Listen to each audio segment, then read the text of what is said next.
Hello guys, welcome back to this channel. In today's video, I'm going to show you how you can create flashback effect in CapCut.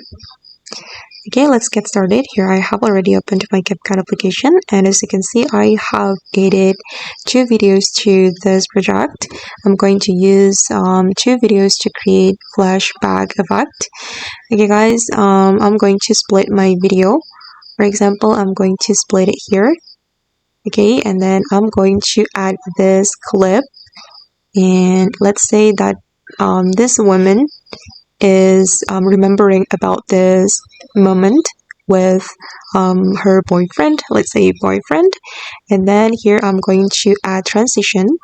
I'm going to add the flash transition. So I'm going to go to the transition, and I'm going to add white flash.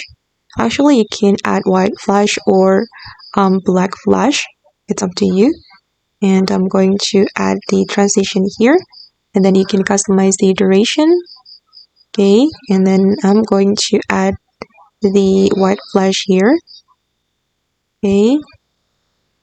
And customize the duration. And this one as well. And wait for this white flash effect. I'm going to increase the duration.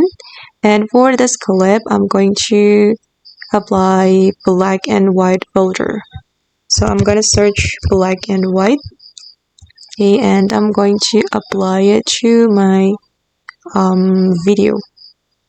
Wait, where is it? I'm going to use this one. Okay, and then I'm going to show you how the effect looks like. Okay, like this.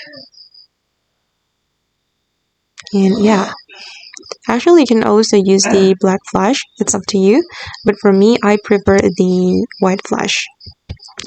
Okay guys, and that's how we can create flashback effect in CapCut. I hope this video will be useful for you. Thank you so much for watching, and bye.